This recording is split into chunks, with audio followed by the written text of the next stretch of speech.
3 ingredients lang, makakagawa ka na ng ganito kasarap na dessert. May panghanda ka na kung may okasyon. Napakadali lang nito gawin, napakasarap at talaga namang nakakatakam tingnan. Kaya kung mahilig ka sa dessert, subukan mo na rin gumawa nito. Tara, umpisahan na natin.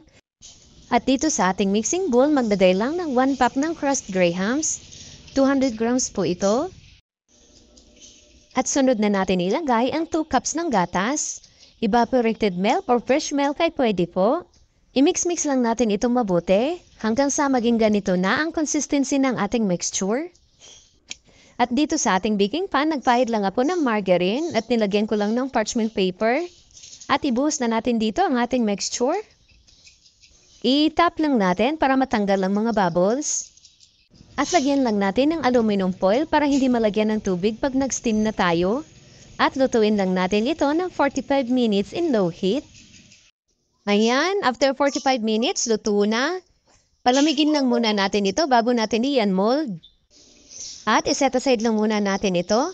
Mag-melt muna tayo ng chocolate. Set lang natin ang stove sa low heat. At hintayin na lang natin na mag-melt ang ating chocolate. At maglagay rin tayo ng 1 tablespoon ng butter. Pero optional lang po ito. Pwede na wag na lagyan. Ayan, medyo nag-melt na ang ating chocolate. At kapag ganito na ang consistency ng ating chocolate, pwede na po natin ito hanguin. At ito na po yung melted chocolate natin. Napakasarap talaga nito. At itong chocolate ang magsisilbing pampatamis natin. Sa mga chocolate lovers dyan, pwede nyo rin po ito itry. At lagyan din natin ng chocolate sa gilid para maganda tingnan.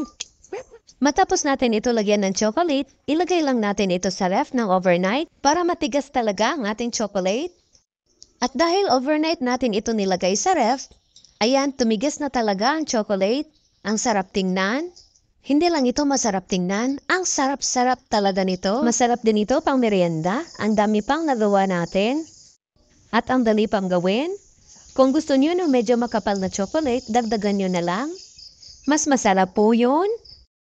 Maraming salamat hanggang sa susunod po.